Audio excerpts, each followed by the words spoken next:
warahmatullahi wabarakatuh. Selamat siang dan salam sejahtera untuk kita semua. Alhamdulillahirrahmanirrahim. Tak panjatkan puji dan syukur kepada Tuhan Yang Maha Kuasa karena pada pagi hari ini kita dapat berkumpul bersama di ruangan lab SMP Negeri 7 Subang untuk melaksanakan kegiatan dengan tema aksi nyata modul 174 tentang budaya positif yang akan disampaikan oleh Bapak Christopher Adistaliwan Sarjana Pendidikan, calon guru penggerak angkatan 7 tahun 2020. Untuk susunan acara, yang pertama adalah kata sambutan, yang kedua penyampaian materi dari Bapak Christopher, yang ketiga adalah penutup. Dan untuk acara selanjutnya yaitu penyampaian materi oleh Bapak Christopher Adistaliwan. Kepada Bapak Christopher kami persilakan. Baik Bapak Ibu, saya izin berdiri ya. Selamat pagi semuanya. Selamat pagi semuanya. Oke, semoga hari ini masih semangat. Saya harap Bapak Ibu semuanya dalam keadaan yang sehat dan kita selalu dalam lindungan Yang Maha Kuasa, agar kita senantiasa bisa melaksanakan kegiatan kita, tugas kita dengan baik. Nah, pada pagi hari ini saya merupakan salah satu guru yang masuk dalam program guru penggerak angkatan 7 tahun 2022. Jadi pada kesempatan kali ini saya akan memberikan aksi nyata saya sebagai seorang guru penggerak untuk pemaparan mengenai materi di modul 1.4 yaitu budaya positif. Sebelum kita mulai kegiatan ini, saya mau ngecek dulu Bapak Ibu semuanya udah konsentrasi belum untuk mengikuti kegiatan ini, ya. Nah, saya ada permainan sederhana Bapak Ibu. Permainan sederhana ini saya minta Bapak Ibu untuk berhitung. Nah, berhitung ya. Jadi permainannya sederhana. Nanti kita akan mulai berhitung 1, 2, 3. Begitu angka yang keempat, jangan disebut angkanya, tapi sebut bu. Bu. Orang berikutnya angka 5. Jadi setiap kelipatan 4, jangan angkanya disebut, tapi disebut bu. Kira-kira siap Bapak Ibu?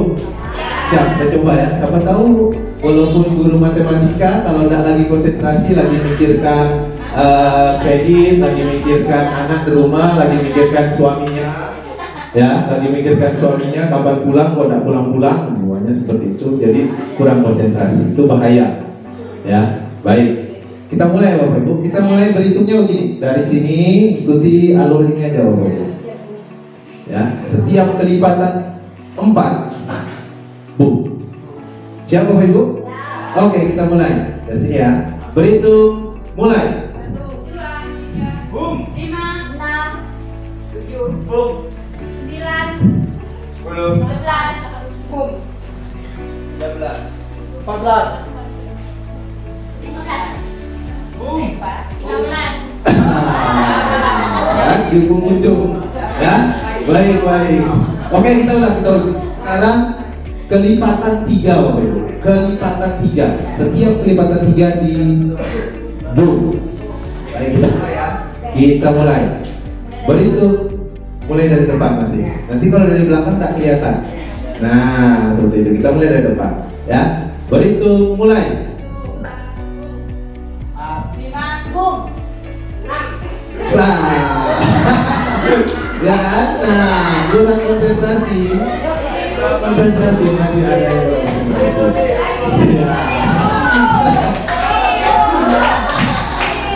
Oke, kita ulang sekali lagi. Semoga ada yang masih ibu lagi banyak urusan administrasi yang membuat saya lupa sekolah. Jadi pikirannya masih bercabang. Yuk kita start lagi. Berhitung, mulai. 5, boom. 7, 8. boom. 10. 11, boom. 13. 14. Boom, 15. Oke, baik. Tepuk tangan dulu untuk mereka. Baik, berarti sudah konsentrasi semua. Yang terakhir Bapak Ibu. Terakhir Bapak Ibu. Ini baru saya dapat beberapa hari yang lalu. Saya mau coba praktek di ruang ini. Ya, apakah hal itu dapat berhasil? Nah, semuanya saya minta tangan kanannya angkat. Tangan kanannya angkat, ya. Tangan kanannya angkat. Kemudian dengarkan aba-aba saya. Oke, sekali lagi dengarkan aba-aba saya. Angkat tangannya. Ya, yang pakai resonan, yang tidak pakai resonan jangan terlalu tinggi. Aromanya menyebar kemana-mana. Baik, tangan kanannya sudah goyangkan, goyangkan, makin kuat, pegang kening. Ada yang lupa. Keningnya ada pindah di sini. Keningnya ada pindah di sini.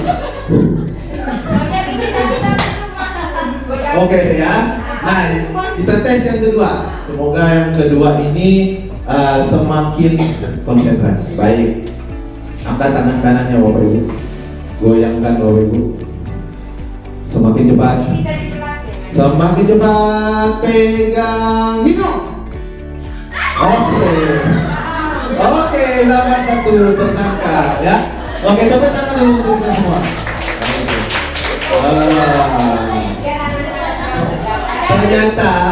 Ternyata di kedamin bagian sana hidung udah pindah ke sini.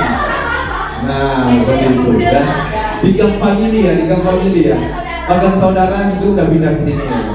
Baik, Bapak Ibu. Oke, saya rasa itu sudah cukup. Kita akan mulai kegiatan pada pagi hari ini.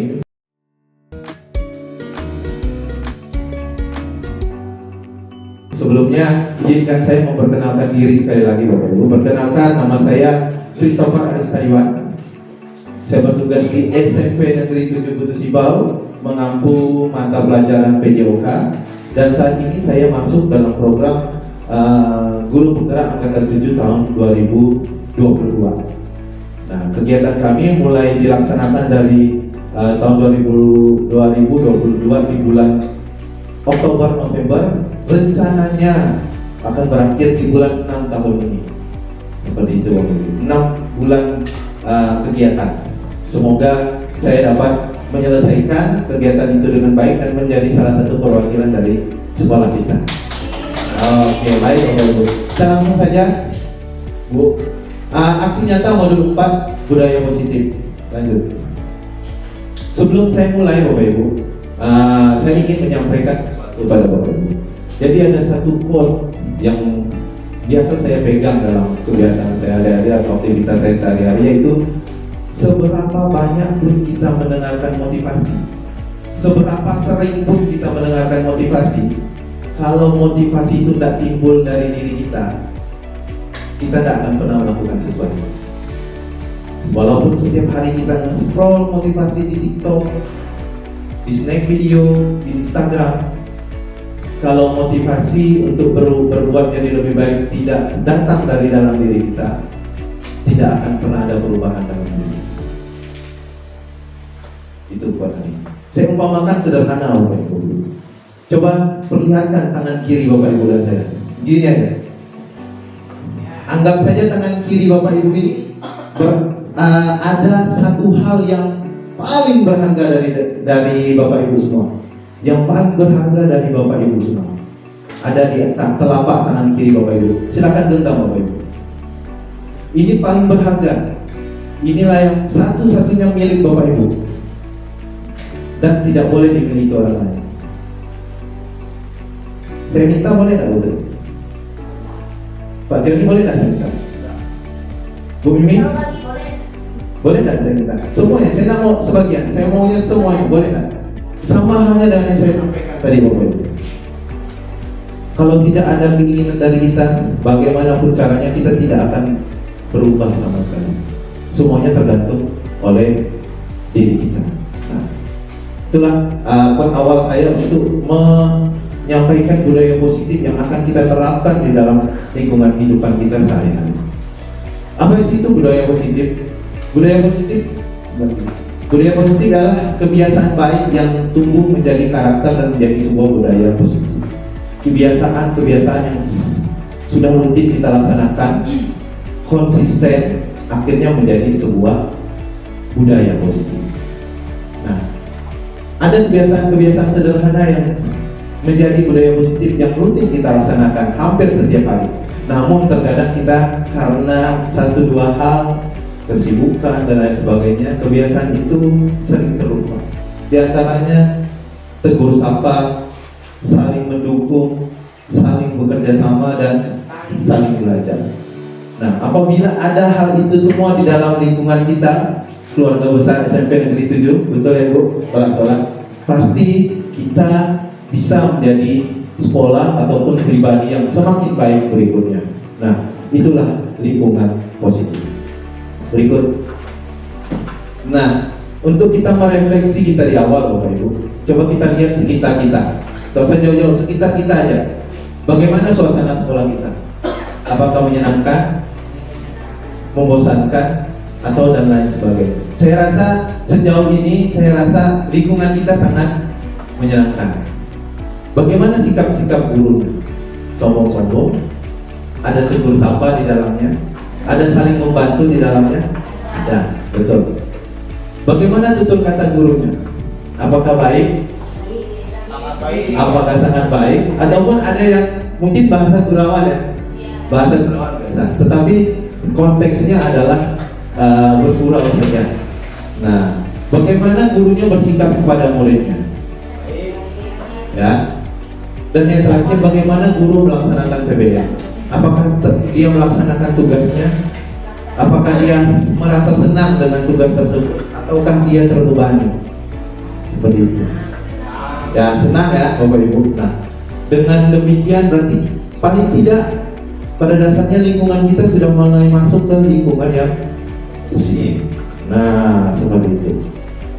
Itulah refleksi kita pada pagi hari ini. Berikutnya, kalau harapannya, ini harapan Bapak Ibu, kita semua Bapak Ibu sekalian dapat menerapkan budaya positif di lingkungan sekolah kita, sehingga terciptanya lingkungan yang positif yang berbuah proses belajar mengajar menjadi lebih baik dan berdampak positif untuk siswa pula. Jadi intinya sebenarnya dari kita Bapak Ibu. Bagaimana kita bisa menyebarkan budaya positif kepada siswa kalau di kita sendiri, Bapak Ibu hebat yang ada di ruangan ini, pendidik yang mencerdaskan siswa-siswi kita, tidak punya budaya positif. Jadi harus dimulai dari kita dulu. Nah, dengan kita bisa melaksanakan budaya positif, secara tidak langsung siswa kita juga akan terdampak dari kebiasaan atau budaya positif yang kita terapkan di lingkungan kita. Jangan kita pengennya siswanya begini, tapi gurunya tidak bisa melaksanakan. Nah, selanjutnya, ada 6 pembahasan yang akan saya sampaikan pada kesempatan kali ini Bapak Ibu. Jadi dari buku yang tebal dijadikan 6 pembahasan yang harus saya sampaikan pada pagi hari ini. Yang pertama itu disiplin positif dan kebajikan universal. Yang kedua teori motivasi, hukum, penghargaan dan restitusi.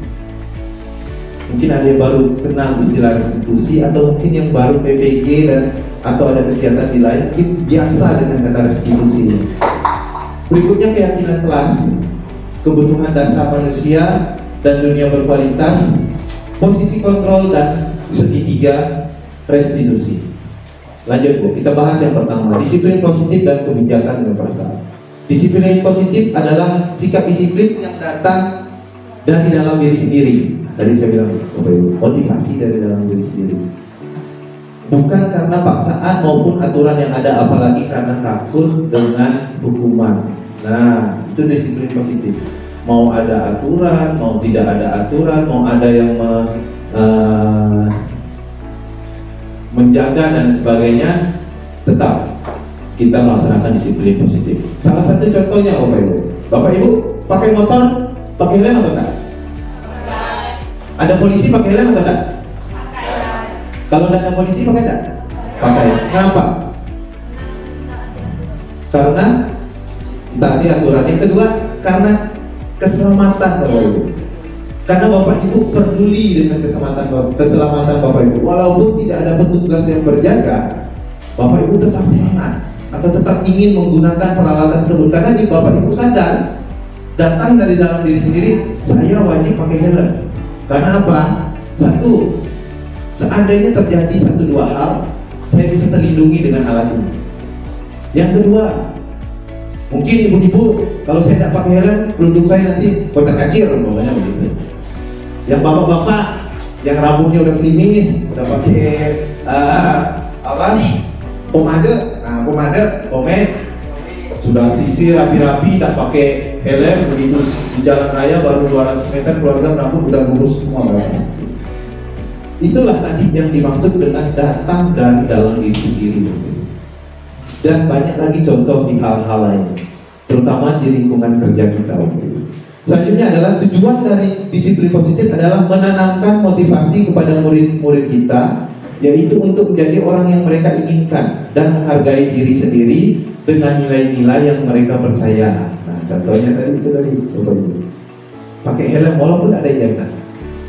Sama siswa juga akan melakukan yang seharusnya mereka pakai, seharusnya mereka lakukan tanpa harus takut dengan guru. Tanpa perlu diingatkan guru, mereka lakukan kegiatan. Nah, itulah disiplin positif yang ada dalam diri. Saya yakin Bapak Ibu semua punya disiplin positif masing-masing, sesuai dengan ilmu, disiplin ilmunya masing-masing. Contoh saya PJOK punya disiplin masing-masing di mapel saya, matematika punya disiplin masing-masing, IPS, bahasa Inggris, agama dan lain sebagainya punya disiplin positif masing-masing. Ya, selanjutnya Bu, harapannya ya ketika murid-murid kita memiliki motivasi tersebut, mereka telah memiliki motivasi dari dalam, intrinsik, yang berdampak jangka panjang. Motivasi yang tidak akan terpengaruh pada adanya hukuman atau hadiah. Mereka akan tetap berperilaku baik dan berlandaskan nilai-nilai kebajikan karena mereka ingin menjadi orang yang menjunjung tinggi nilai-nilai yang mereka hargai atau mencapai satu tujuan yang mulia. Ada nggak siswa kita seperti ini, Bapak Ibu? Ada ya? Saya juga sering ketemu. Siswa kita ada kelas 9, 1-2 orang pertama. Ya. Berikutnya nyebar dan lain sebagainya. Salah satu contohnya saya sebut aja nama boleh di sini mungkin. Contohnya si Ferian. Nah, banyak budaya positif, disiplin positif yang diterapkan di dalam kehidupannya belajar. Akhirnya awalnya cuma dia mempengaruhi, dia jadi agent of change bagi kawan-kawannya. Memang belum semua betul, tapi kita sebagai guru juga menjadi salah satu faktor. Apakah agent of change dari si Ferian ini dapat mempengaruhi semua murid. Ya, gitu. Di tiap kelas pun Bapak Ibu biasanya ada tuh 1-2 orang yang walaupun sudah baik tapi tetap tidak baik. Ada juga di satu kelas tertentu karena 1-2 orangnya rajin dan semangat dan disiplin, akhirnya yang lain ikut-ikutan disiplin. Nah, itulah dia tadi Bapak. Karena datang dari dalam, orang yang melihat dia juga, oh ini benar-benar tidak buat-buat nih disiplinnya, nurunnya tidak buat-buat, akhirnya yang lain juga jadi sadar. Kurang lebih seperti itu. Kalau dari intrinsik, orang lain juga dapat menilai kita. Akhirnya orang lain akan terbawa untuk mengikuti budaya positif itu. Karena akan sangat kelihatan disiplin yang dibuat berdasarkan hukuman atau hadiah, atau disiplin yang datang dari dalam diri sendiri. Nah, lanjut Bu, kebajikan universal. Jadi kebajikan universal ini berarti nilai-nilai kebajikan yang disepakati bersama, lepas dari suku, bangsa, agama, bahasa, latar belakangnya. Nilai-nilai ini merupakan payung besar dari sikap dan perilaku kita.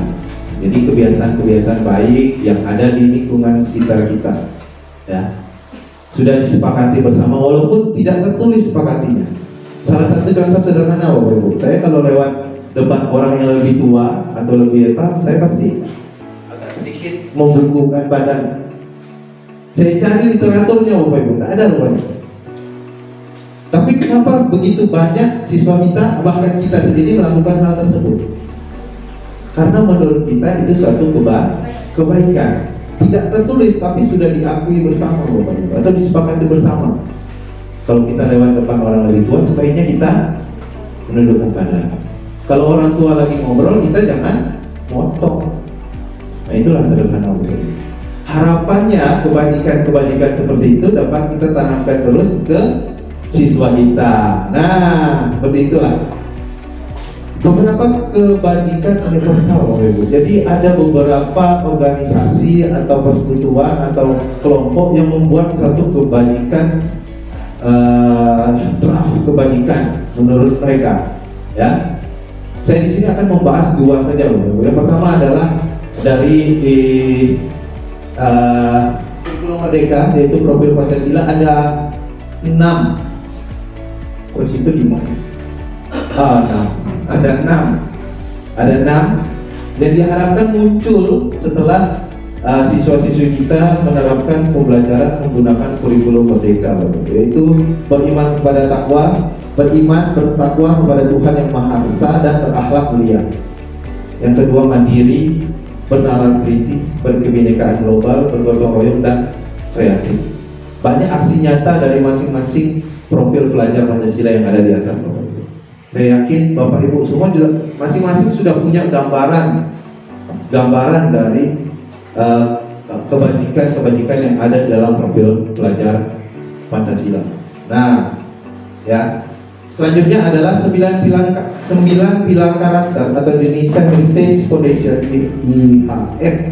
Ya, IHF juga membuat kebajikan universal menurut mereka. Ya, yaitu yang pertama cinta Tuhan dan segenap ciptaannya, berarti dengan manusia juga dan alam semuanya.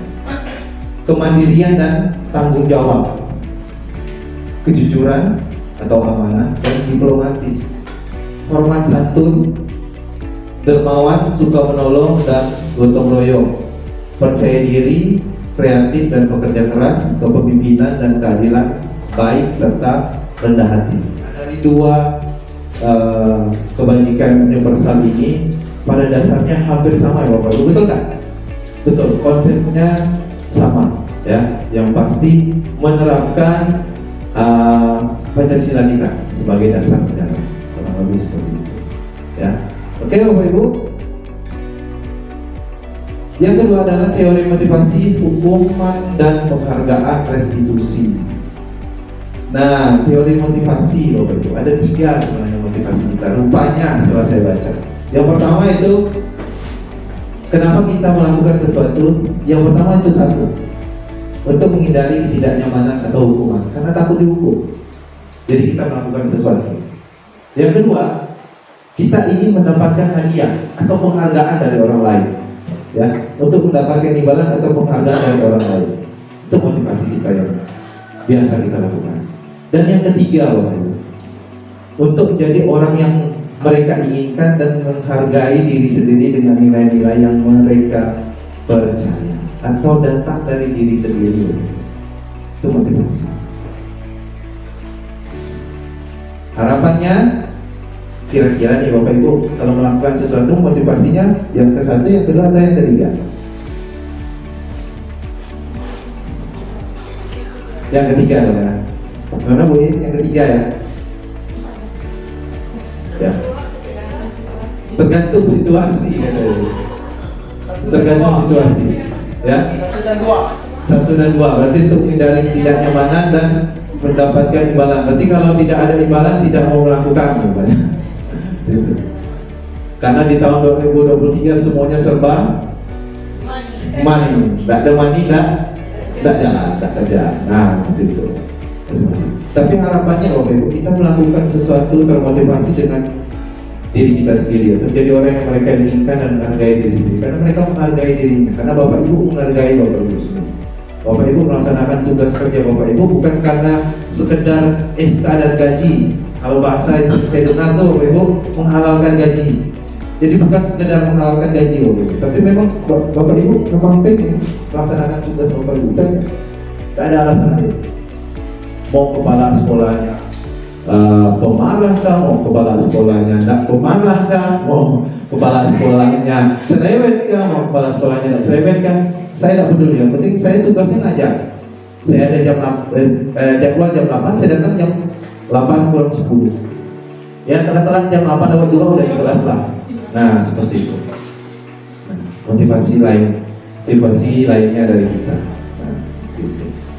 Kalau tidak datang dari dalam diri sendiri Bapak Ibu, kita kucing-kucingan. Betul nggak? Kucing-kucingan, pasti kucing-kucingan. Karena apa? Saya juga seperti itu. Bukan Bapak Ibu saja, saya juga seperti itu. Dari rumah nggak semangat, ibu kepala sekolah datang nggak ya hari ini ya? Kalau nggak datang telat-telat sedikit lah, nggak apa-apa. Seperti itu. Ya. Dari motivasi itu tadi Bapak Ibu, silakan Bapak Ibu tanya diri Bapak Ibu sendiri. Bapak Ibu berada di motivasi yang keberapa dalam melaksanakan kegiatan Bapak Ibu sehari-hari, khususnya saya berkecil di dalam lingkungan sekolah. Ini ada satu refleksi kita bersama Bapak Ibu. Saya bacakan saja karena kayaknya di belakang tuh matanya udah semakin sipit, melihat bacaannya terlalu banyak. Ya, saya bacakan aja ya Bapak Ibu ya. Nah, sebagai seorang guru, saat Anda akhir mengajar di kelas tepat waktu, motivasi apakah yang mendasari tindakan Anda? Apakah Anda datang tepat waktu karena tidak ingin ditegur oleh atasan atau kepala sekolah dan kemudian mendapat surat peringatan, atau Anda ingin mendapatkan pujian dari atasan dan rekan-rekan kerja Anda dan mendapatkan penghargaan sebagai karyawan atau guru the best, berprestasi dan paling rajin? Atau dan yang terakhir, Anda ingin menjadi orang yang menghargai waktu, menghargai diri Anda sendiri sebagai teladan bagi murid Anda, karena Anda percaya tindakan Anda sebagai guru akan dicontoh oleh murid-murid Anda. Seperti itu.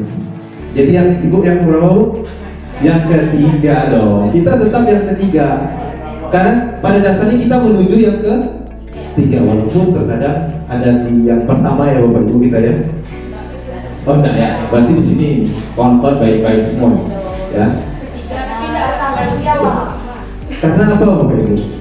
Jangan pernah menyuruh siswa melakukan sesuatu yang kita sendiri tidak bisa lakukan. Betul?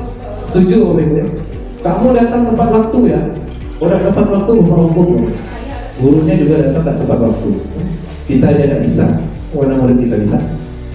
Tapi kalau kita tepat waktu, Pak Tioni kan rajin, Bu Mariani rajin kan. Nah, datang tepat waktu dan lain sebagainya. Secara tidak langsung, mau tidak mau, suka tidak suka guru, siswanya juga akan ikut. Setuju ya Bapak Ibu ya? Itu udah hukum alam. Karena siswa melihat, oh bapak ini selalu masuk tepat waktu, mau hujan, petir, badai, guntur, mati lampu. Dia tetap datang tepat waktu. Mau tidak mau lah, siswa kita nih dari kantin dengan Mbak Wan masih di sini nih, pelari ngajar Bu Mariani. Sebenarnya dekat tempat ngajar. Seperti itu dari kantin. Nah, tapi kalau kita sendiri tidak disiplin Bapak Ibu, siswa kita lebih tidak disiplin. Benar nggak? Benar ya? Oke, ini sih refleksi, saya tidak menghukum ya Bapak Ibu. Saya pun biasa juga telat kok. Semoga lah habis ini tidak telat lagi. Ya Ibu, kepala sekolah, mohon izin. Yang kedua, bila di sekolah Anda tidak ada peraturan, bebas, sekolah bebas, free school, yang mengharuskan guru datang tepat waktu dan tidak ada surat teguran bagi guru yang datang terlambat, dan tidak ada atasan. Tidak ada atasan, semuanya jadi atasan di sini. Ya, tidak mau ditegur, semuanya jadi atasan. Tidak ada atasan yang memuji Anda. Apakah Anda akan datang tepat waktu untuk mengajar murid-murid Anda? Silakan tanya dengan diri Anda sendiri. Sesuai perjanjian saja, ya. Jadi posisinya pada saat ini Bapak Ibu, saya ingin mengajak kita refleksi sama-sama Bapak Ibu. Yang bicara ini juga bukan guru yang terbaik, bukan guru yang tepat waktu dan paling disiplin, tapi saya ingin mengajak Bapak Ibu semua untuk merefleksi apa sih yang kita laksanakan beberapa akhir bulan setahun kemarin. Harapannya setelah kita mendapat refleksi ini, kita muncul motivasi dari dalam diri kita sendiri. Nah, seperti itu Bapak Ibu. Selanjutnya Bapak Ibu, hukuman dan penghargaan, ya. Hukuman bersifat tidak terencana atau tiba-tiba Bapak Ibu. Anak atau murid tidak tahu apa yang akan terjadi dan tidak dilibatkan untuk penentuan hukuman itu. Pokoknya suara guru adalah suara Tuhan. Jadi batu lah dia. Seperti itu ya. Dan murid hanya menerima suatu hukuman tanpa melalui sebuah atau suatu kesepakatan atau pengarahan dari pihak guru, baik sebelum atau sesudah hukuman tersebut dilaksanakan. Itu hukuman. Hukuman yang diberikan biasa berupa fisik atau psikis. Murid atau anak disakiti oleh suatu perbuatan atau kata-kata. Ya, seperti itu. Saya seperti merasa bercermin, Bapak Ibu, karena Bapak Ibu tahu sudah 5 tahun sama-sama kerja dengan saya. Tapi setelah saya membaca modul ini juga, berarti saya dapat pola pikir baru. Ya, itu hukuman, Bapak Ibu. Selanjutnya, nah, disiplin dalam bentuk konsekuensi atau konsekuensi ya Bapak Ibu ya, untuk penerapan disiplin itu adalah sesuatu yang sudah terencana Bapak Ibu. Itu konsekuensi. Jadi tidak asal jeplak bukan. Itu konsekuensi. Kalau Bapak Ibu masih ingat yang Wakasis buat tata tertib sekolah kan, setiap pelanggaran ada konsekuensi. Itu sebenarnya bukan hukuman tapi konsekuensi, karena sudah tertulis Bapak Ibu. Sudah terencana atau sudah disepakati pada saat anak itu masuk ke SMP 7 secara tidak langsung. Kalau dulu saya tidak salah tuh ada buat surat tanda tangan di awal masuk. Menaati, betul ya Ibu ya? Nah, surat pernyataan. Karena di depan ini jadi operator saya ini kawan Wakasis.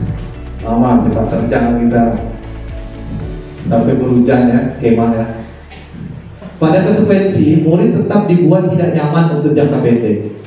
Konsekuensi biasanya diberikan berdasarkan satu data yang umumnya dapat diukur, misalnya setelah 3 kali tugas tidak diselesaikan pada batas waktu yang diberikan, atau murid melakukan kegiatan di luar kegiatan pembelajaran. Misalnya siswa mengobrol, maka murid tersebut salah satu akan kehilangan waktu bermain, jadi dia tidak boleh istirahat lebih cepat karena dia tidak mengikuti pembelajaran dengan baik, jadi dia istirahatnya ditunda. Pernah tidak gitu Bapak Ibu? Pernah kan? Nah, itu merupakan salah satu bentuk konsekuensi. Pulang juga dilambatkan, tapi ingat, kalau dilambatkan gurunya jangan pulang duluan, harus nunggu juga ya, harus menyelesaikan tugas karena ketertinggalannya. Peraturan dan konsekuensi yang mengikuti ini sudah diketahui sebelumnya oleh murid, jadi harus didealkan dulu Bapak Ibu.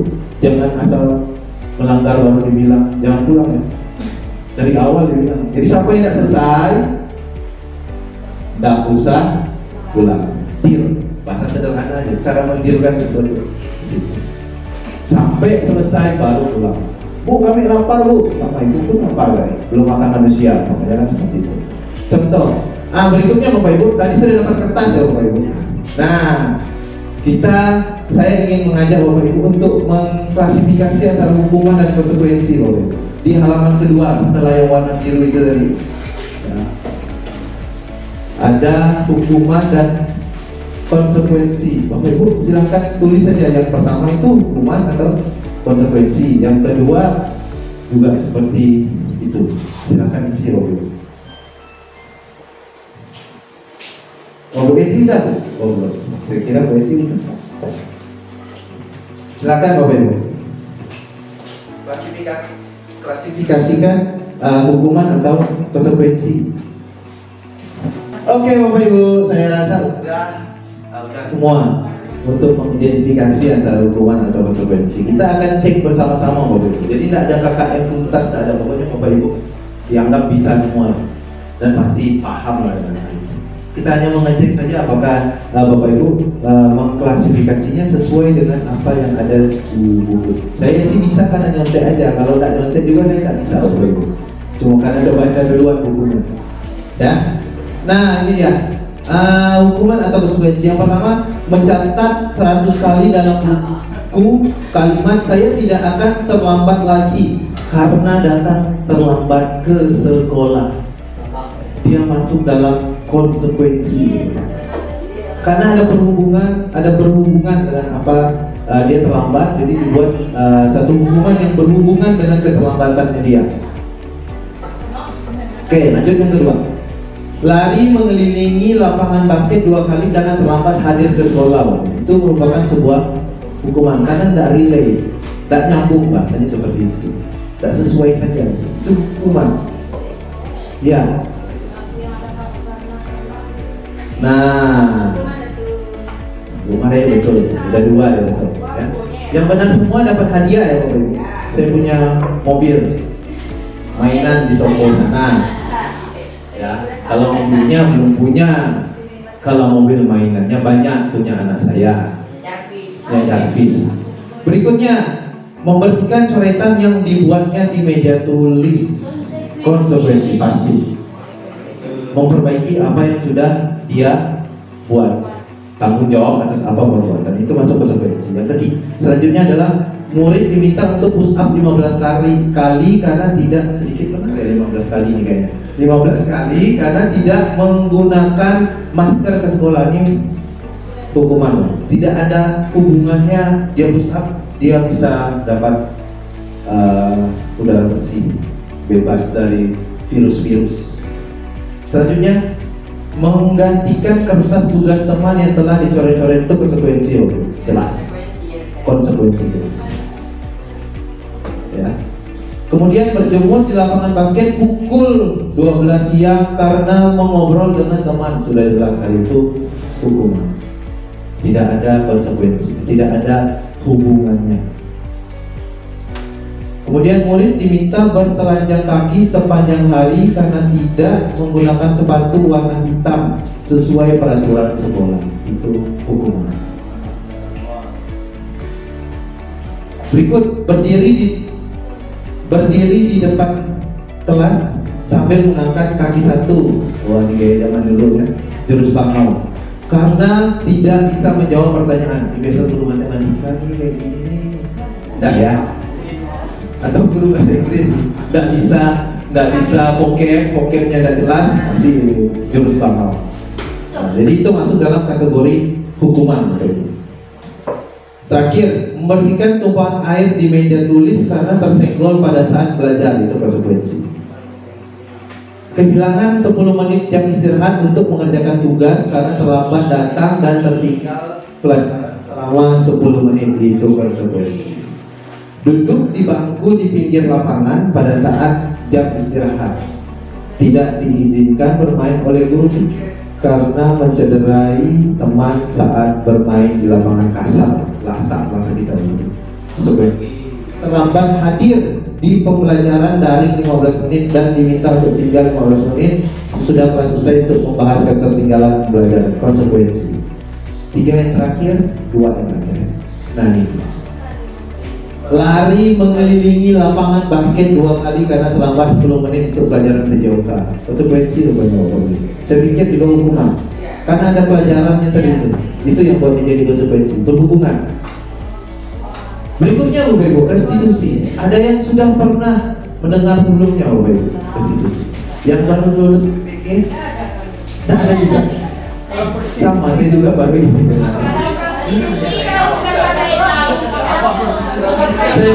Saya pikir pertama substitusi Bapak Ibu, pengganti.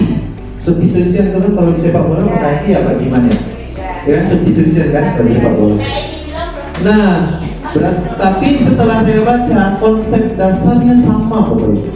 Oke, kita pelajari, kita bahas. Restitusi adalah proses menciptakan kondisi bagi anak murid untuk memperbaiki kesalahan mereka.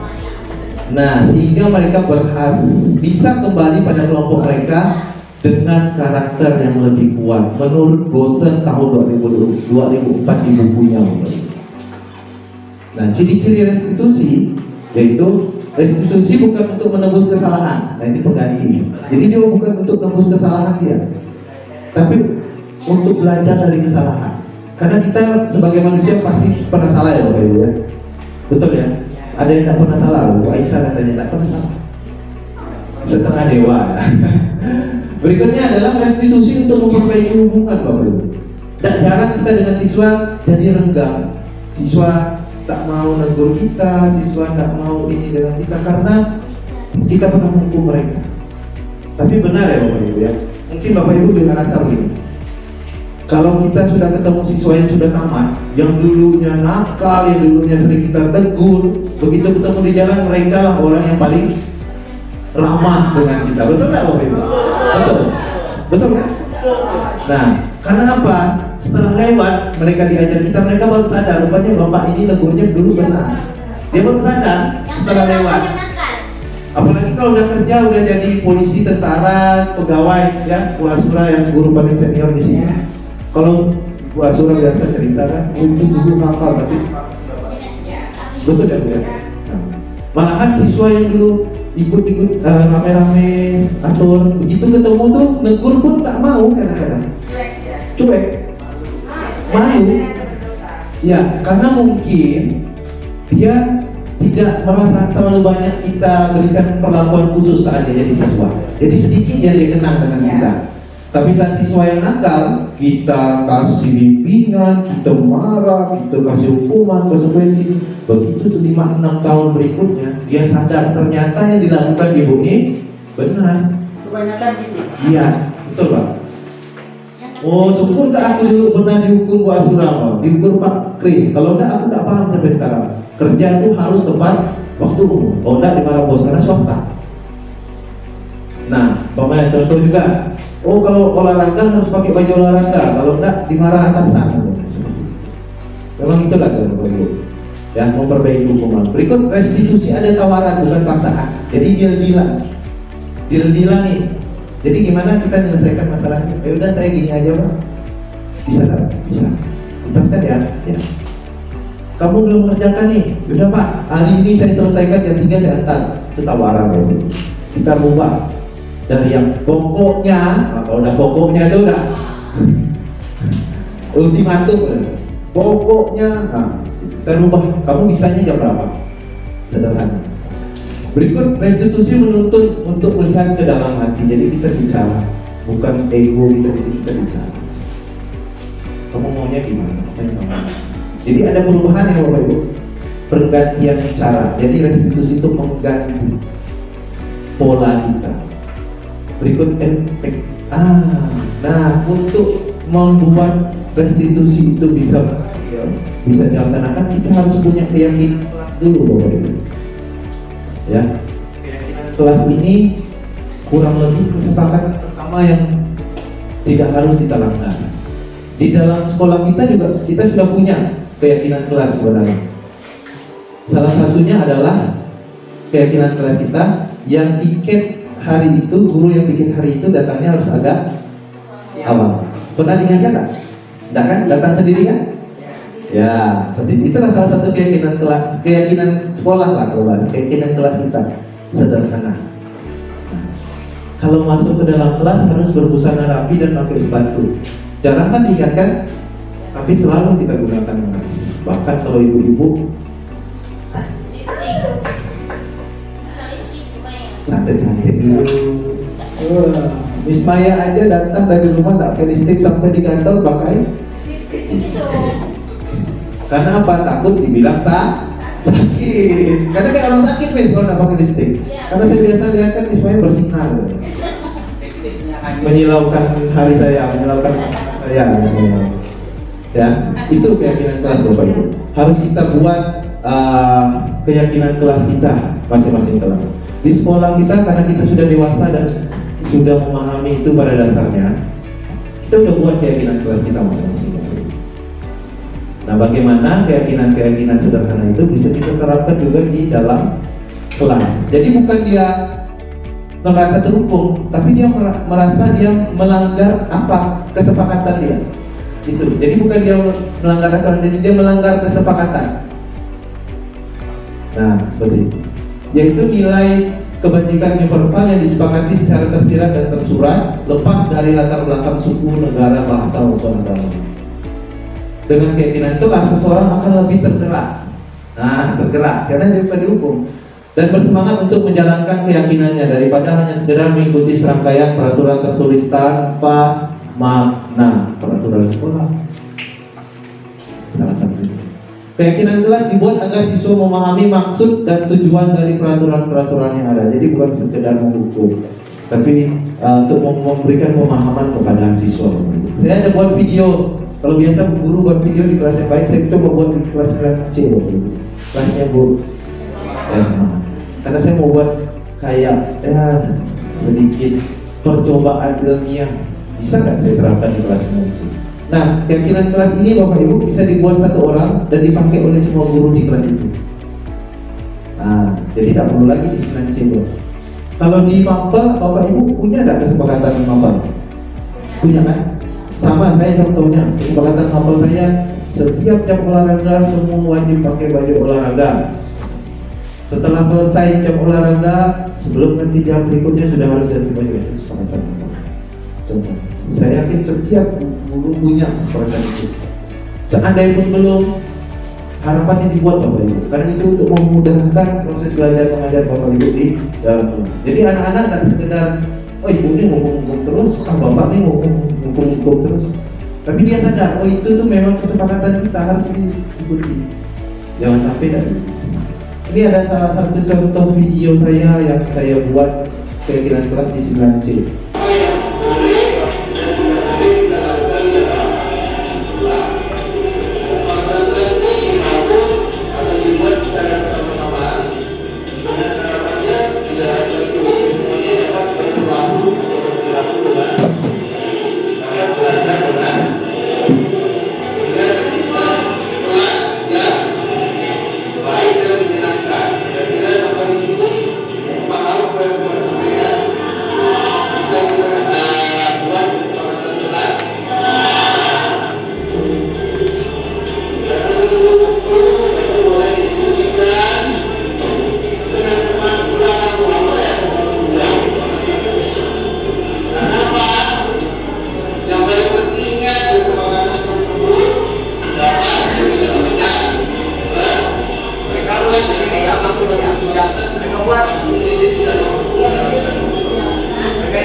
kasih Bapak Ibu. Itu video pembuatan kesepakatan kelas Bapak Ibu. Jadi kesepakatan kelas itu siswa yang nulis Bapak Ibu, bukan kita. Siswa yang buat. Kita hanya membimbing saja. Setelah itu baru kita sortir kira-kira berapa yang layak kita pakai dengan enggak. Nah, salah satu contohnya tuh ada kesepakatan kelas di 9C itu tidak boleh membuli kalau saya tidak salah. Menjaga kebersihan.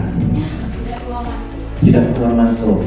Nah, dan seperti lainnya. Jadi saat kita datang ke kelas, umpamanya saya atau siapapun yang ajar 9C, kelas motor, tinggal tanya apa kesepakatan kita. Tolong dilaksanakan kesepakatan. Jadi kita tidak perlu ngomel lagi. Salah satu contoh kesepakatan kelas.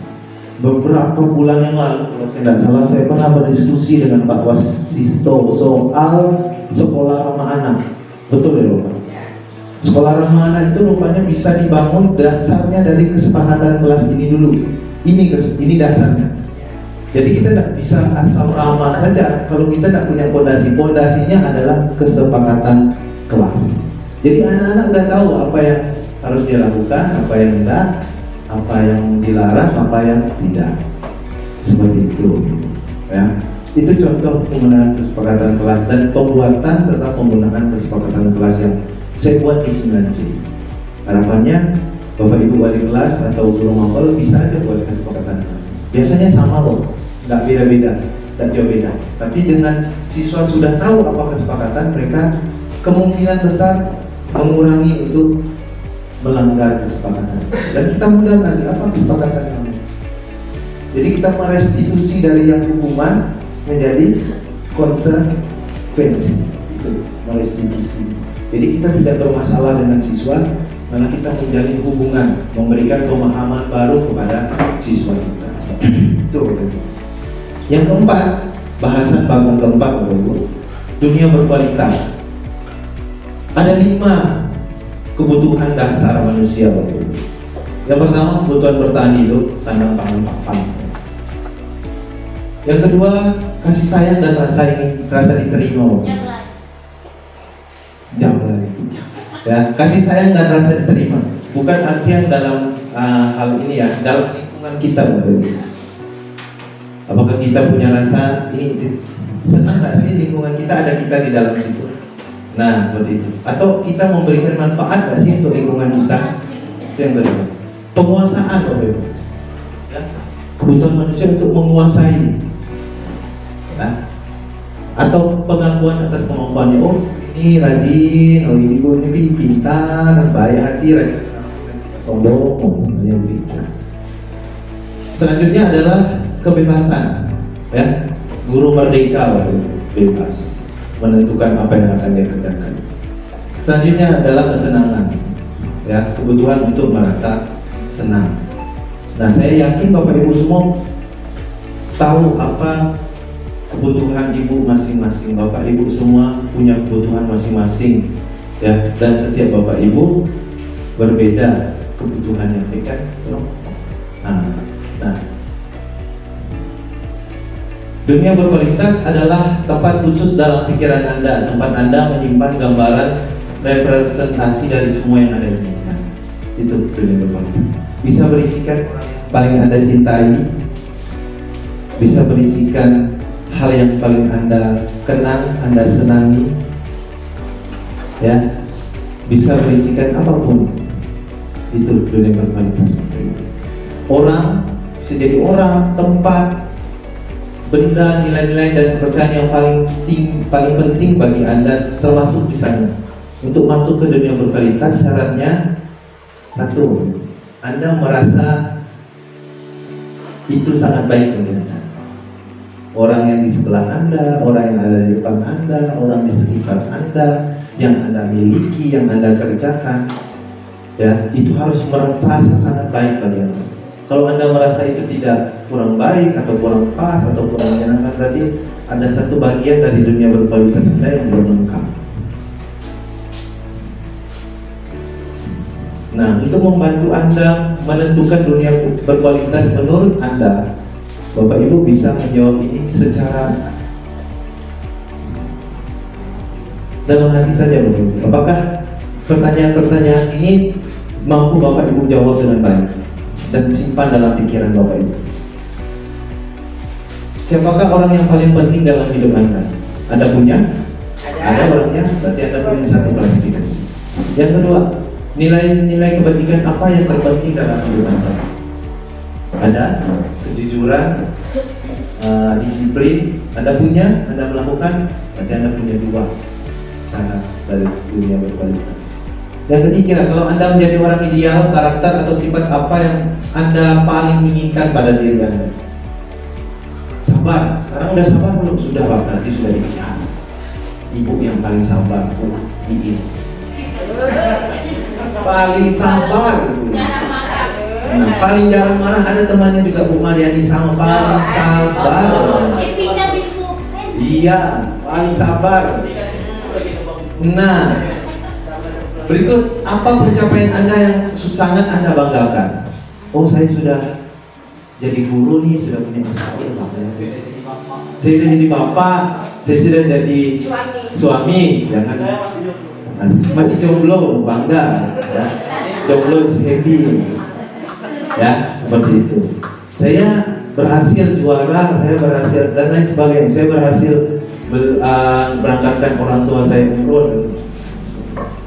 Kalau bapak ibu punya masing-masing, berarti bapak ibu punya syarat berikut. Apa pekerjaan ideal bagi Anda? Apakah pekerjaan ini sudah ideal bagi Anda? Belum. Kalau belum, kenapa masih diteruskan? Nah, berarti sudah ideal. Hanya ada pikiran-pikiran tertentu yang buat Anda merasa ini tidak ideal. Ceritakan bagian perjalanan hidup Anda di mana Anda merasa titik itulah puncak hidup Anda. Pernah? Aku sangat senang sekali karena aku punya ini. Nah, kan ingat aku jalan-jalan sintang dengan anak. Saya sangat senang. Atau saya liburan ke Bandung. Nah, Natalan di Bandung, ya. Kan, Bu Mimi kan senang. Saya dengar cerita Bu Mimi itu senang karena saya terasa itu jalan-jalan ke Bandung dengan cerita Bu Mimi. Memberikan saya gambaran, oh sana seperti ini, sana seperti ini. Karena ada rasa senang yang dia gambarkan dalam ceritanya kepada saya. Berikutnya, apa yang paling bermakna dalam hidup Anda? Anda punya, sudah Anda lewati, Anda kenal, berarti itu dunia berkualitas. Nah, saya yakin setiap orang di ruangan ini, Bapak Ibu, punya dunia berkualitasnya masing-masing. Tidak bisa pakai ukuran saya, tidak bisa pakai ukuran Bu Mariani, tidak bisa pakai ukuran Pak Geri. Setiap orang punya ukuran masing-masing. Berikutnya, nah, begitu kita, begitu juga murid kita. Murid kita juga mempunyai gambaran sendiri, Bapak Ibu. Tidak bisa pakai gambaran kita. Ya. Dunia berkualitas mereka. Tentunya sebagai guru kita ingin mereka memasukkan hal-hal yang bermakna dan nilai-nilai kebajikan yang hakiki ke dalam dunia berkualitas mereka.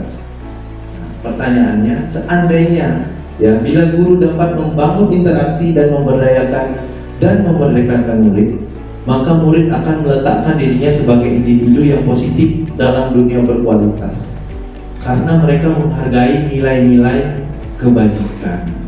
Apakah kita masuk dalam dunia berkualitas mereka?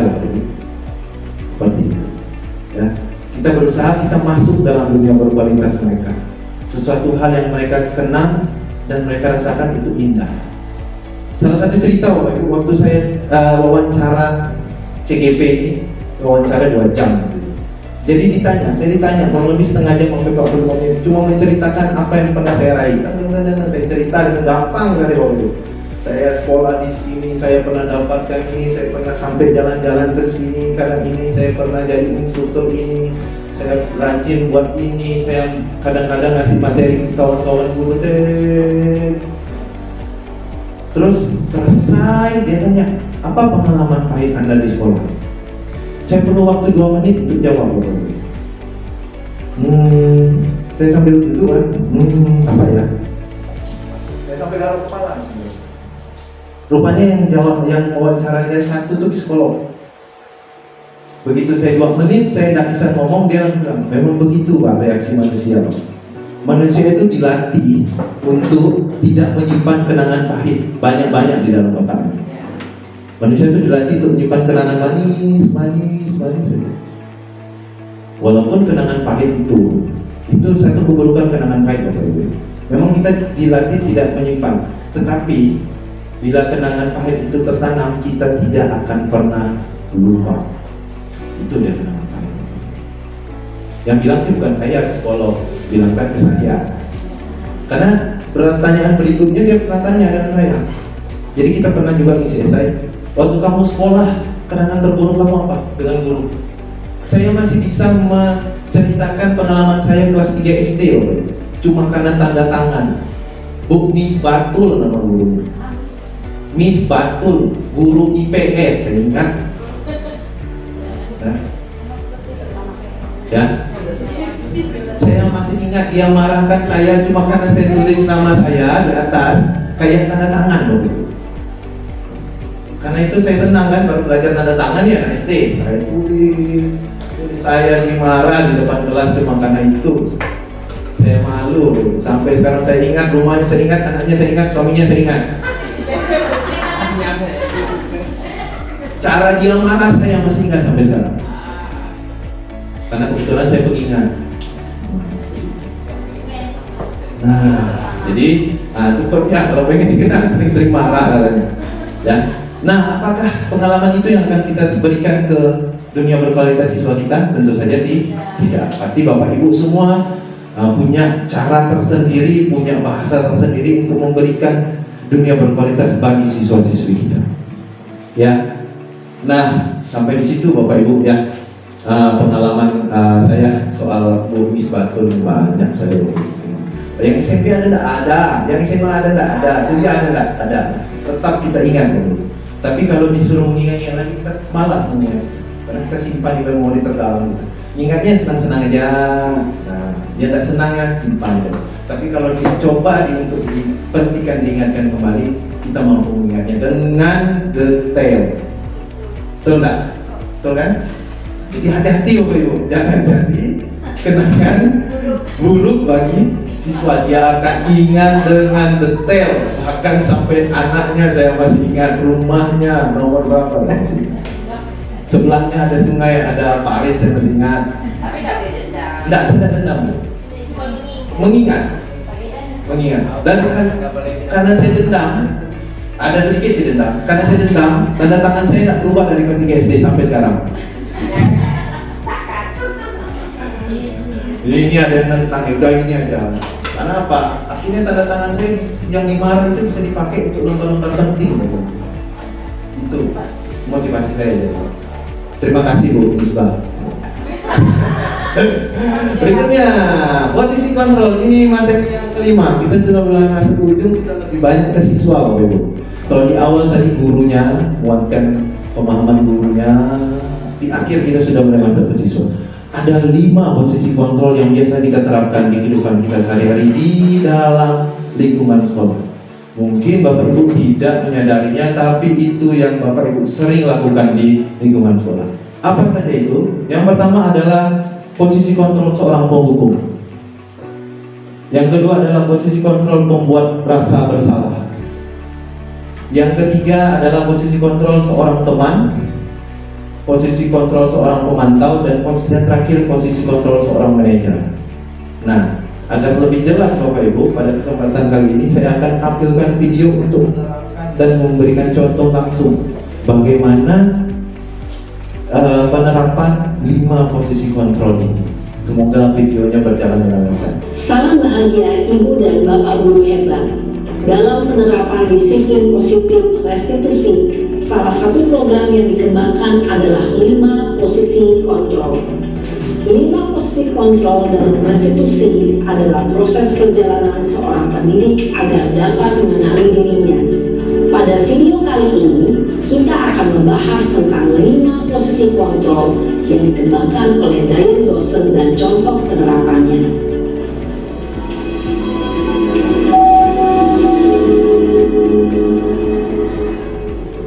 5 posisi kontrol itu adalah 1. Posisi penghukum, 2. Posisi pembuat merasa bersalah, 3. Posisi teman, 4. Posisi pemantau atau monitor, dan 5. Posisi manajer. Untuk lebih memahami kelima posisi tersebut, mari kita saksikan kasus Naren yang terlambat hadir 20 menit di sekolah dan melihat bagaimana kelima posisi kontrol dalam menghadapi masalah tersebut.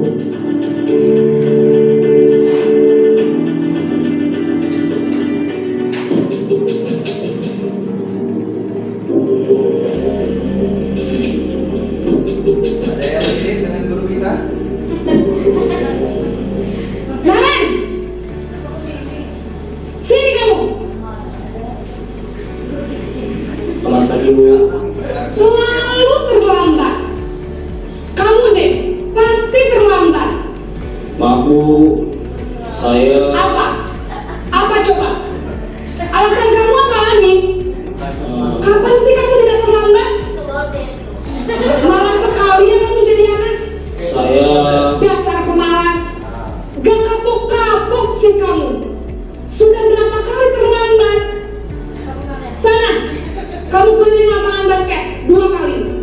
Kenapa saya harus ke lapangan basket, Bu? Kenapa? Kamu melawan ibu? Berani-beraninya jawab. Sudah terlambat, masih berani jawab pula. Sekarang, keliling lapangan basket 5 kali sekalian. Biar kapok. Cepat. Pergi sana ke lapangan basket. Posisi pemukul biasanya berbicara dengan nada tinggi, menghardik, menunjuk-nunjuk, menyakiti, dan menyindir. Hukuman bisa berupa fisik maupun psikis. Ibu dan bapak guru hebat. Dampak yang terjadi pada murid ketika guru berada pada posisi penghukum adalah murid cenderung akan memberontak, bahkan menyimpan dendam.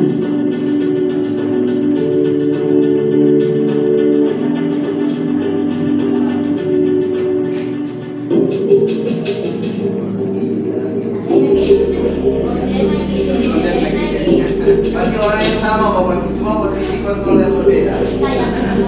Naren!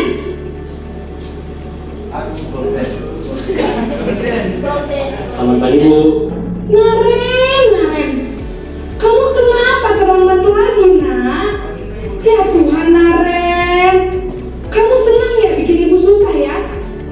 Kalau kamu terlambat lagi, nanti ibu yang ditegur bapak kepala sekolah, nak. Disangka ibu tidak bisa membina kamu. Aduh, gimana ini? Maaf, Bu. Duh, Gusti Naren, kamu suka ya kalau ibu ditegur bapak kepala sekolah? Terus, sekarang ibu harus tulis apa ya di buku absen? Ini kamu sudah sering terlambat loh. Ibu harus apa coba? Maaf, Bu. Maaf sekali. Ya sudah, lain kali jangan bikin ibu susah lagi ya, nak ya. Ibu tidak akan kuat lagi kalau kamu begini terus. Bisa jantungan kalau ibu ditegur bapak kepala sekolah. Sana cepat ke kelas. Maaf ya, Bu. Maaf sekali.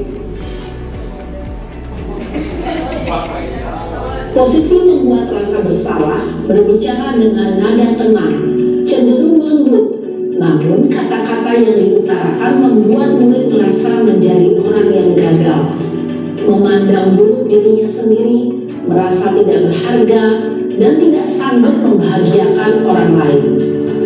Ketika guru mengambil posisi pembuat rasa bersalah, murid akan menganggap dirinya yang bersalah dan ia akan menyimpan emosi negatif tersebut di dalam dirinya. Teman, siapa yang jadi bos yang masih konten lagi ya Bapak Ibu? Ya. Naren!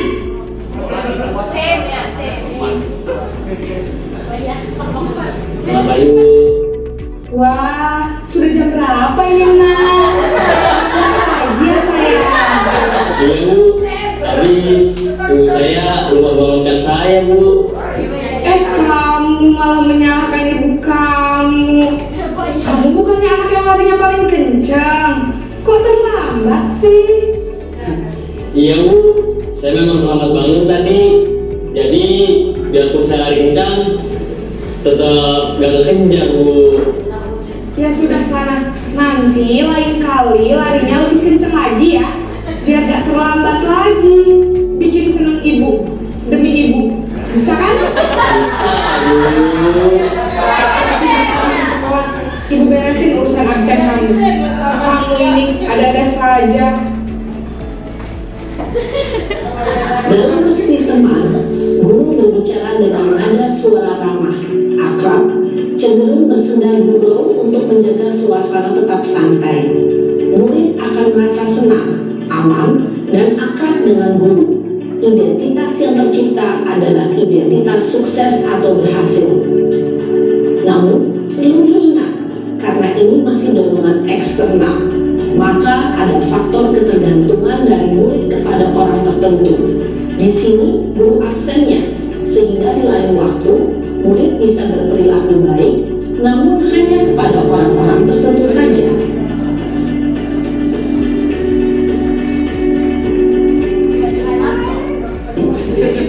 Masih Golden dengan posisi kontrol pemantau. Berma ya? Oh, Berma. Naren, Sebelahnya ada bukan Naren, apa peraturan sekolah kita tentang jam berapa kita harus masuk sekolah, Nak? Kita harus di sekolah jam 7, Bu. Iya betul, sekarang sudah jam 7.20. Naren sudah tahu konsekuensinya jika terlambat hadir. Paham, Bu? Saya harus tinggal kelas pas jam istirahat selama 20 menit. Iya benar, konsekuensinya demikian. Jadi nanti jam 9.30 pas istirahat, kamu harus tinggal di kelas, kerjakan tugas tambahan untuk ketertinggalan kamu, ya? Baik, Bu. Posisi pemantau mengandalkan penghitungan atau data untuk mengontrol murid. Guru mengarahkan murid berdasarkan peraturan dan konsekuensi. Seorang pemantau menunjukkan bahasa tubuh dan ekspresi wajah yang datar dan cenderung formal.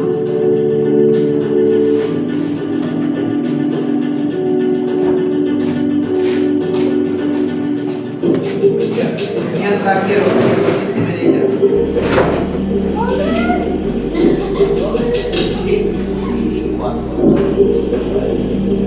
Naren,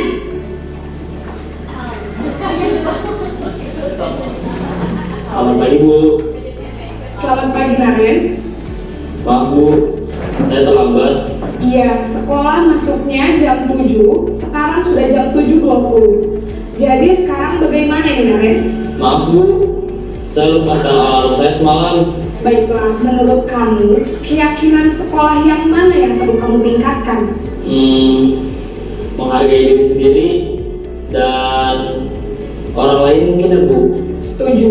Jadi, apakah Naren meyakini prinsip saling menghormati tersebut? Iya, Bu. Saya meyakininya. Apakah Naren bersedia memperbaiki masalah keterlambatan ini? Bersedia, Bu. Bagaimana kamu akan perbaiki masalah keterlambatan ini? Saya akan coba untuk tidak lupa menyetel alarm saya, Bu. Baik, kalau Naren lupa menyetel alarm di rumah, ada orang yang kira-kira bisa bantu mengingatkan tidak? Ada, Bu. Kakak saya, Kak Emma. Ada lagi selain Kak Emma? Selain Kak Emma, ada ibu saya. Baik, jadi yang mengingatkan Naren adalah Kak Emma dan ibu kamu ya. Kira-kira akan mulai setel alarm kapan nih Naren? Setelah pulang sekolah, akan segera saya lakukan.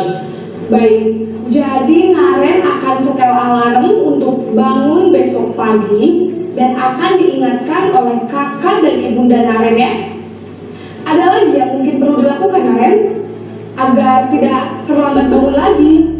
Tidak ada, Bu. Baik Naren, terima kasih untuk kerjasama kamu. Sekarang kamu perlu kembali ke kelas untuk belajar. Baik, Bu. Terima kasih. Posisi manajer adalah posisi kontrol yang disarankan untuk membimbing murid memiliki sikap disiplin yang positif, yaitu murid yang mandiri, bertanggung jawab, dan dapat memecahkan masalah. Tujuan dari posisi ini adalah agar murid dapat berefleksi atas tindakannya. Guru akan dengan tulus memberikan pertanyaan-pertanyaan bermakna, sehingga membuat murid dapat belajar dari kesalahannya dan mencari sebuah solusi untuk menyelesaikannya. Ibu dan bapak guru hebat, setelah mengamati adegan kelima posisi kontrol tadi, kira-kira posisi mana yang paling ideal? Posisi mana yang dapat menunjang motivasi intrinsik murid? Ya, tentu posisi manajer. Posisi ini memang posisi ideal yang ingin dituju setiap pendidik.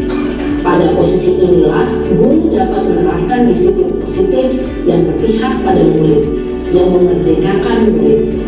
Perjalanan seorang pendidik tentunya tidak mudah untuk sampai pada posisi seorang manajer. Namun, tujuan kita pasti, yaitu menciptakan murid-murid yang mandiri, merdeka, dan bertanggung jawab.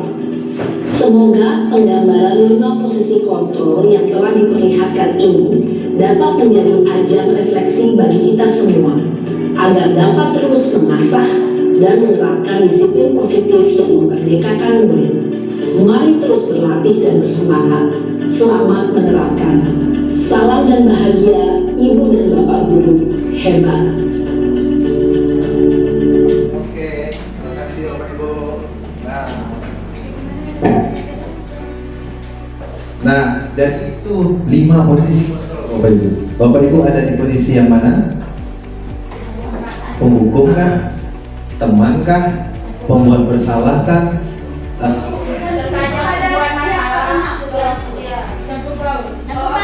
Bisa jadi karena tergantung posisi.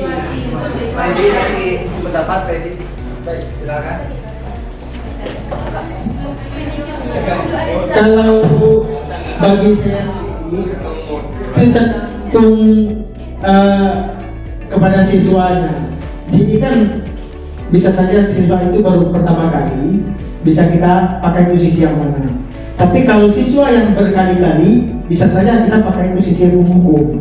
Itu kan ada engkel, mungkin Bapak Ibu juga kesabaran juga ada. Gitu.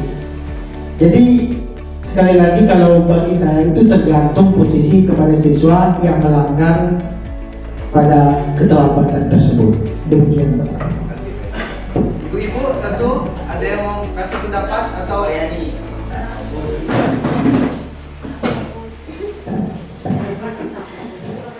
Oke, baiklah, terima kasih atas kesempatan yang telah diberikan kepada saya. Kalau menurut saya pribadi itu saya akan memperlakukan kepada siapa. Contohnya apabila sama halnya dengan Pak Edi Mancu tadi, ya kalau memang anak itu melakukan kesalahan sering, contohnya anak tiap kali ada terus yang kemudian duit lah, bekal lah, buku lah. Apakah saya wajib untuk manajemen? Ya, manajer maksudnya, posisi manajer. Nah, apabila saya akan menghadapi anak yang saya tahu dia itu misalnya di rumah dia merasa kurang kasih sayang, makanya dia melakukan mencamilah lah. Nah, jadi maka situasi tersebut saya akan memposisikan saya sebagai teman, karena saya tidak maunya anak ada melakukan penyelewengan, kesalahannya kita tidak mengetahuinya karena kita tidak menegur. Nah, maka posisi-posisi itu akan saya gunakan dengan anak atau siswa yang seperti apa. Semua manajer, semua posisi kontrol itu baik, asalkan kita bisa menempatnya. Mungkin itu saja yang dapat saya sampaikan. Saya akhiri dengan mencoba lanjut. Assalamualaikum warahmatullahi wabarakatuh. Baik, terima kasih pendapatnya dari Pak Edi dan Bu Samsia. Ya, kalau saya boleh tangkap pendapat Bapak Ibu, menyesuaikan kondisi, betul ya? Menyesuaikan kondisi kalau pendapat dari Bapak Ibu. Memang Bapak Ibu kita pasti pernah berada di 5 posisi ini, betul? Saya yakin, karena waktu saya diberikan pertanyaan serupa Bapak Ibu, saya jawabnya kurang lebih sama. Saya pernah berada di 5-5-nya posisi ini. Tergantung lagi kondisi apa yang mengharuskan saya menjadi seorang penghukum, menjadikan saya seorang pembuat merasa bersalah, menjadikan saya teman, pemantau, bahkan menjadi seorang manajer. Seperti itu. Jadi setiap posisi ini punya kelebihan dan punya kekurangan. Oleh karena itu Bapak Ibu sekalian diharapkan mampu memanfaatkan posisi ini dengan baik. Jangan sampai Ibu salah menempatkan posisi. Begitu saja. Dari penjelasan yang disampaikan oleh Ibu tadi di dalam video juga disampaikan Bapak Ibu, dari kelima posisi kontrol ini adalah posisi kontrol yang paling tepat untuk digunakan dalam dunia pendidikan adalah posisi manajer. Setuju nggak Bapak Ibu? Setuju nggak? Setuju ya? Mudah nggak Bapak Ibu? Menurut saya sulit Bapak Ibu. Makanya tadi ditekankan selamat mencoba dan menerapkan posisi manajer. Karena harapannya tadi Bapak Ibu, kita dari restitusi kita mengganti hukuman menjadi sebuah konsekuensi. Menekankan sekali lagi bahwa motivasi untuk merubah diri bukan datang dari guru, tapi datang dari diri sendiri. Itu konsepnya dari pertemuan kita ini. Nah, oleh karena itu, kalau Bapak dan Ibu beranggapan Pak sulit Pak, si Ananta itu saya juga kenal si Ananta itu Bapak Ibu. Mungkin bisa Bapak Ibu coba mulai dari siswa yang lain dulu. Nah, harapannya dengan semakin terbiasanya kita sudah diterapkannya keyakinan kelas, posisi manajer ini akan lebih mudah. Kenapa kita sulit? Karena belum punya keyakinan kelas. Siswa itu belum sepakat apa yang baik dengan tidak baik. Makanya kita sulit menerapkan manajer. Tapi kalau sudah berjalan, siswa sudah tahu apa yang baik dan tidak baik. Pelan-pelan kita akan tergiring menjadi seorang manajer. Seperti itu. Semoga video itu tadi, video yang baru ditampilkan memberikan satu inspirasi baru bagi Bapak Ibu, bahwa setiap posisi kontrol ini ada efek sampingnya. Ya, kita menjadi teman, kita ada efek sampingnya. Kita menjadi penghukum, ada efek sampingnya. Pembuat rasa bersalah, ada efek sampingnya. Semuanya ada efek sampingnya. Jadi kita diharapkan mampu menempatkan diri agar kita masuk dalam lingkar dunia berkualitas siswa kita. Nah, jangan sampai yang teringat Misbah. Nah, oke. Terakhir Bapak Ibu, segitiga restitusi. Apa ini segitiga restitusi? Jadi segitiga restitusi ini adalah satu tahapan yang dipakai untuk memperlakukan siswa menjadi lebih baik lagi, Bapak Ibu. Tahapannya adalah penerapan dari posisi manajer tadi. Nah, untuk menerapkan segitiga restitusi ini kita harus memahami dulu bagaimana menjadi seorang dengan posisi manajer. Nah, dalam segitiga restitusi ada 3 tahapan yang harus kita laksanakan, Bapak Ibu. Ya, tahapan pertama adalah menstabilkan identitas. Bagian dasar dari segitiga bertujuan untuk mengubah identitas anak dari orang yang gagal karena melakukan kesalahan menjadi orang yang sukses. Seperti itu. Anak yang melanggar peraturan karena sedang mencari perhatian adalah anak yang sedang mengalami kegagalan. Rupanya kita salah, Bapak Ibu. Sejauh ini adik cuma minta perhatian, Bang. Minta perhatian. Rupanya itu dia dalam menuju ke arah kegagalan, rupanya, Bapak Ibu. Kalau anak yang normal, dia tidak perlu lagi menunjukkan minta perhatian dari kita. Yang kedua adalah validasi tindakan yang salah. Setiap tindakan yang kita lakukan dengan satu tujuan, yaitu memenuhi kebutuhan dasar manusia. Kalau kita memahami kebutuhan dasar apa yang mendasari sebuah tindakan, kita akan bisa menemukan cara-cara paling efektif untuk memenuhi kebutuhan tersebut. Ya, itu tahap. Jadi kita tahu, oh yang kita salah ini, kita salah itu, karena ini dan karena itu. Selanjutnya tahap yang terakhir adalah menanyakan keyakinan. Kembali lagi ke keyakinan tadi. Apa konsekuensi atau kebiasaan baik kita yang harus kita terapkan? Ya, menyatakan bahwa kita pada dasarnya termotivasi secara internal. Ketika identitas sukses telah tercapai, langkah 1, dan ketika laku yang salah telah divalidasi, langkah 2, maka anak akan siap untuk dihubungkan dengan nilai-nilai yang dia percaya dan berpindah menjadi orang yang dia inginkan. Nah, kurang lebih seperti itu segitiga restitusi. Langkah-langkahnya mulai dari menstabilkan identitas, seperti yang dicontohkan pada posisi manajer tadi. Kenapa kamu salah? Apa yang menyebabkan kamu terlambat? Seperti itu. Dia alasan ini dan itu, kita mencarikan bahasa yang baik untuk dia, menerangkan identitas dia seperti apa, tanpa harus membuat dia menjadi rasa bersalah atau menghukum dia menggunakan nada-nada yang keras dan lain sebagainya. Selanjutnya, validasi yang salah. Kita harus meyakinkan dia kalau yang dia lakukan itu salah, dan dia juga harus merasa apa yang dia lakukan adalah tindakan yang kurang tepat atau salah. Nah, setelah dia mengakui kesalahannya, biasanya setiap orang punya naluri untuk memperbaiki kesalahannya, betul ya Bapak Ibu? Betul. Nah, dengan naluri itu kita menghubungkan rasa bersalah tadi atau validasi tindakan yang salah tadi dengan keyakinan yang ada. Jadi menurut kamu baiknya seperti apa? Jadi menurut kamu untuk menyelesaikan masalah ini baiknya seperti apa? Itulah bahasa-bahasanya untuk menyelesaikan sesuatu dan menanyakan keyakinan kelas kepada siswa. Nah, Bapak Ibu, kurang lebih seperti itu segitiga restitusi yang penerapannya di lingkungan sekolah. Sulit atau mudah, Bapak Ibu? Sulit. Saya bisa meyakini sulit. Tapi apakah kita akan menyerah? Tidak. Itulah kita, Bapak Ibu,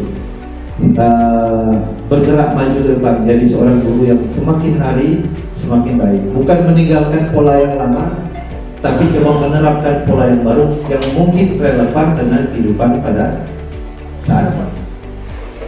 Harapannya Bapak Ibu semua dapat menerapkan aktivitas itu dengan baik, dapat menjadi seorang guru yang dikenang dan masuk ke dalam kebajikan, nilai-nilai kebajikan siswa dan dunia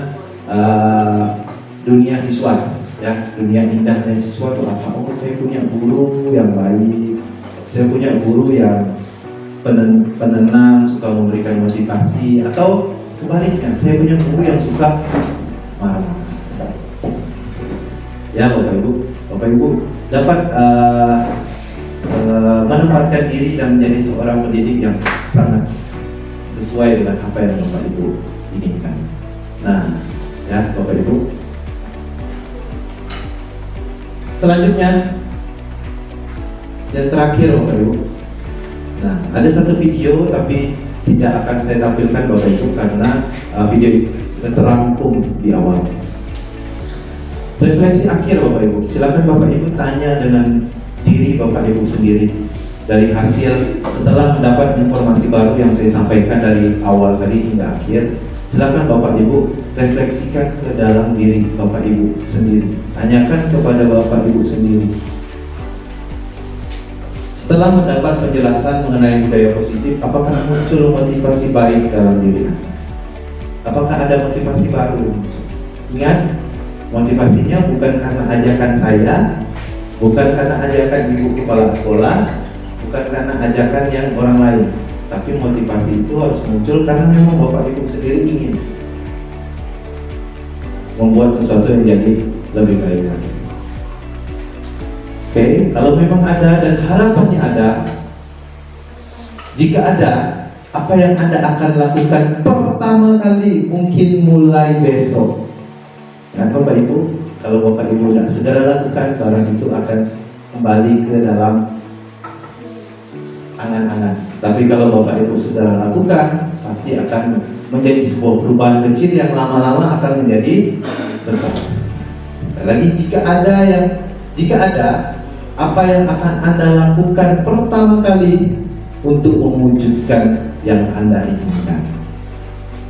Ya, Bapak Ibu. Nah, dan yang terakhir, refleksi dari saya, semoga kita menjadi guru yang hebat dan berkualitas. Siap Bapak Ibu? Siap. Harapannya kita semua yang berada di ruangan ini menjadi guru-guru hebat dan berkualitas dalam hal apapun. Demikian Bapak Ibu yang bisa saya sampaikan mengenai budaya positif. Harapan saya apa yang saya sampaikan dapat memberikan inspirasi baru, bahkan motivasi baru kepada Bapak Ibu semua untuk dapat melaksanakan proses belajar mengajar di sekolah nantinya. Saya berdiri di depan sini bukan karena saya yang paling pintar Bapak Ibu, tapi karena saya ingin memberikan atau membagi informasi baru yang saya dapatkan kepada Bapak Ibu guru. Mungkin Bapak Ibu guru semua yang dulu punya pengalaman yang lebih banyak dari saya, punya pengetahuan atau keterampilan yang lebih jauh, lebih banyak lagi dari saya. Tapi pada kesempatan ini saya mohon maaf ya apabila ada kesalahan kata, dan saya mengucapkan terima kasih yang banyak kepada Bapak Ibu semua karena mengikuti kegiatan ini dengan baik dan dapat bekerja sama untuk sama-sama menciptakan guru yang hebat dan berkualitas. Akhir kata saya akhiri penyampaian materi budaya positif pada pagi hari ini. Selamat pagi dan salam sejahtera untuk kita semua.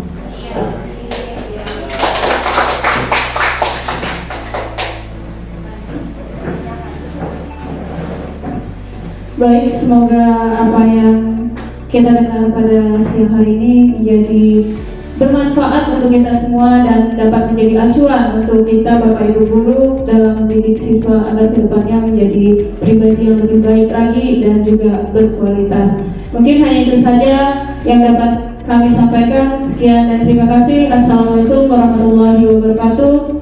Selamat siang.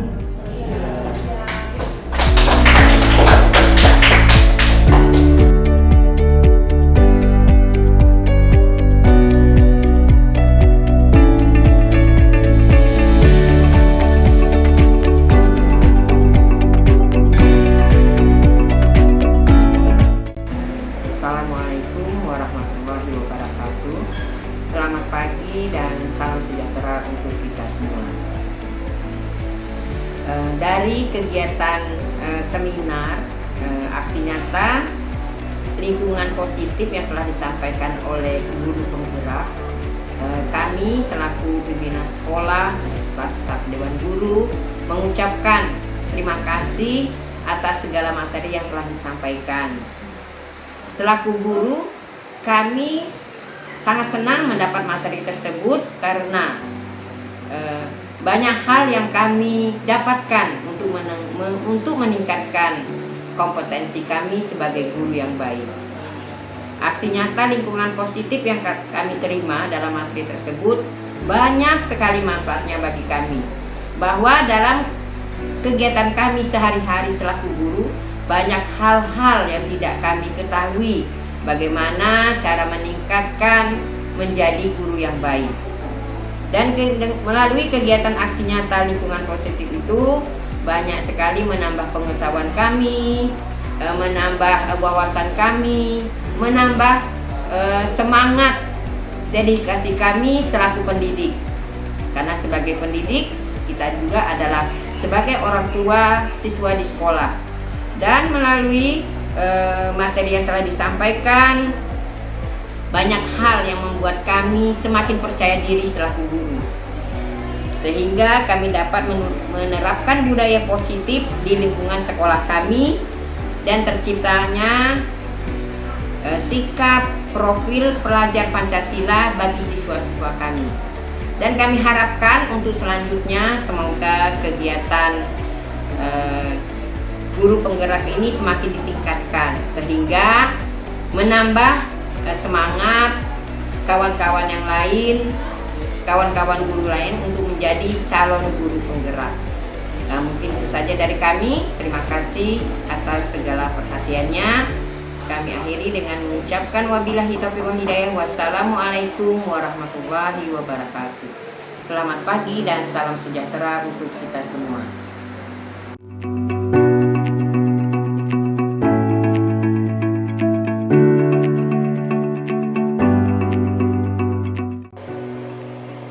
Saya, kegiatan aksi nyata yang dilakukan oleh rekan sejawat saya, Christopher Aristaliwan, di lab komputer memberikan banyak manfaat, terutama bagi kami rekan-rekan guru dalam menghadapi situasi dan kondisi di lapangan, di mana materinya sesuai dengan keadaan yang ditemukan, yaitu budaya positif, di mana memberikan gambaran bagaimana kita untuk mengatasi situasi dan kondisi yang terjadi pada siswa-siswa kita. Jadi apa yang akan dilakukan oleh seorang guru apabila menemui siswa dengan permasalahan yang ada di lapangan.